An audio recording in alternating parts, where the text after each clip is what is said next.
Welcome, bass family, to Everything Bass. So glad to have you joining me today as we go on with Slap Groove 21.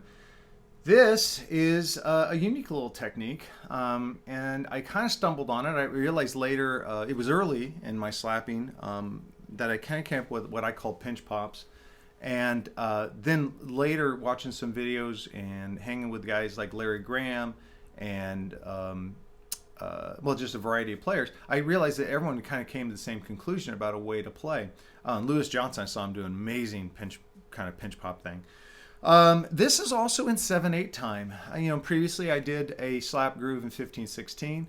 I just want to make sure we're not limiting ourselves. One of the big criticisms early on, I don't hear it so much now, but one of the biggest criticisms early on is, oh, slapping's a joke because you always have to slap in open E and it's always in 4/4.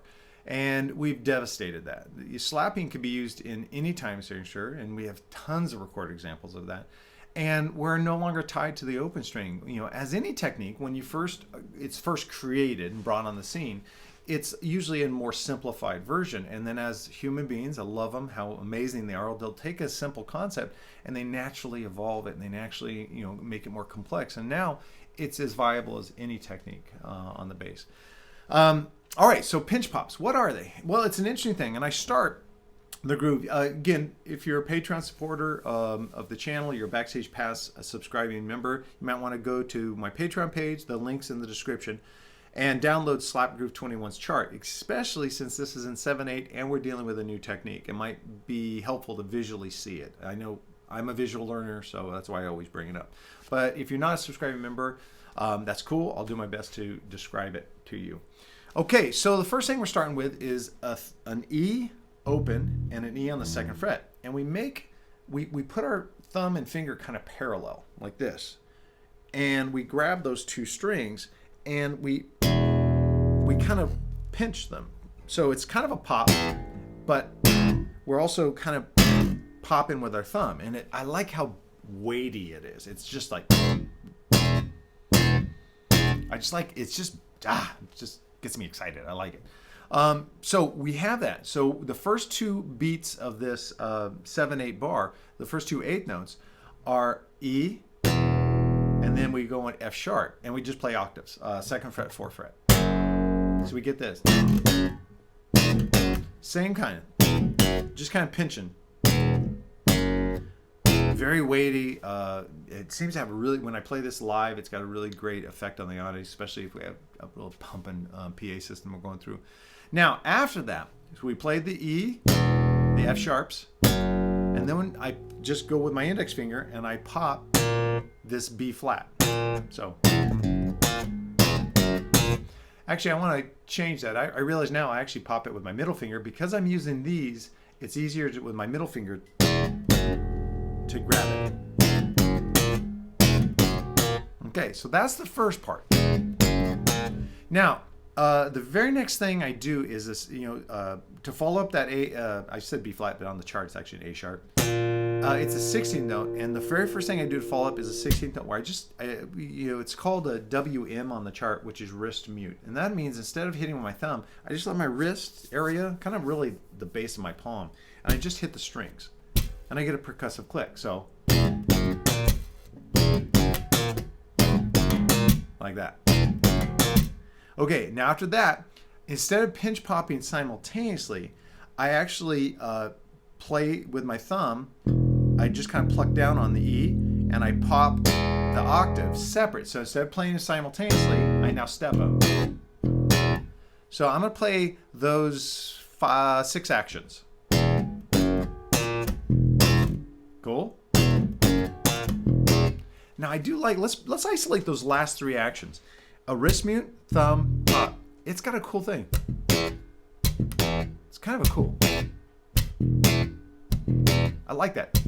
So when you add it in, I think I don't know, I love that rhythm. I always have loved that rhythm.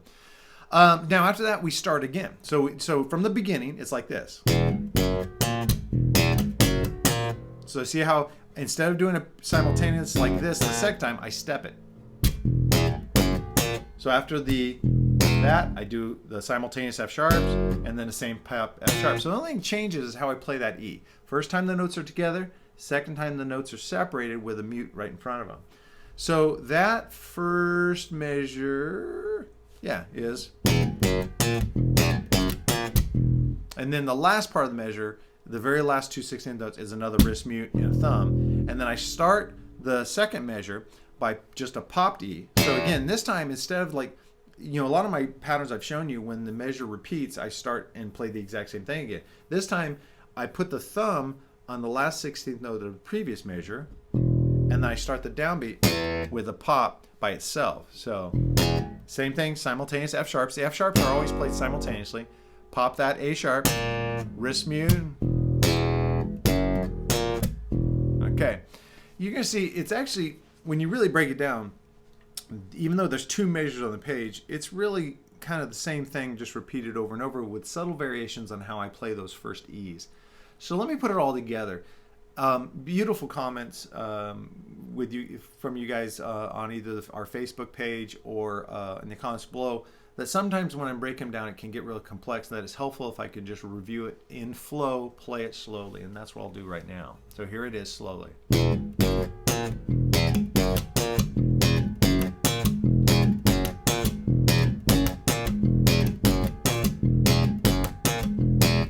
Now what you probably noticed there, and it's on the chart, the second measure is bracketed with repeat signs, because only the first time do I do simultaneously E pops. That's just to start us off. After that, you play that measure, you don't go back to that. You always do the step in one, because it's just the way the 7/8 groove works. And actually, this was from a song, we never recorded it. It was one of the last songs I worked with my industrial band Dent. I shouldn't say mine, I was the hired bass player in that band. But great industrial metal band, some of the most creative people I have been in, and I brought this to the band and we started working it out. But unfortunately, I had to leave the band and we weren't able to finish, but I love the groove.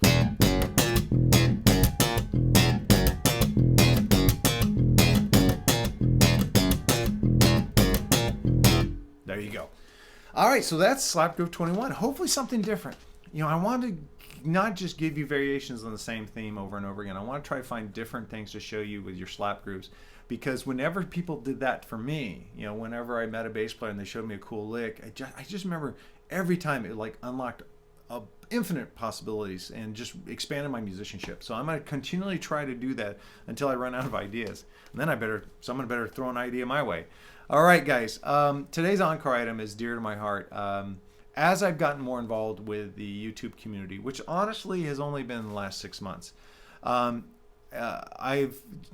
been players who've been my friends for a while, and they've had YouTube channels, and I checked them out and to kind of see what they were doing, and I've featured some in previous videos, and it's well overdue that I feature this YouTube channel. From the amazing bass player Ted Gould, it's Ted Talks Bass. That YouTube channel, I'll put the link in the description below. There is a cornucopia of videos, and I can't say anything negative. I haven't seen anything that Ted has put up there that hasn't been of the highest quality and hasn't given me stuff to work on. And he's inspirational. He's just a beautiful person in every way you can think of.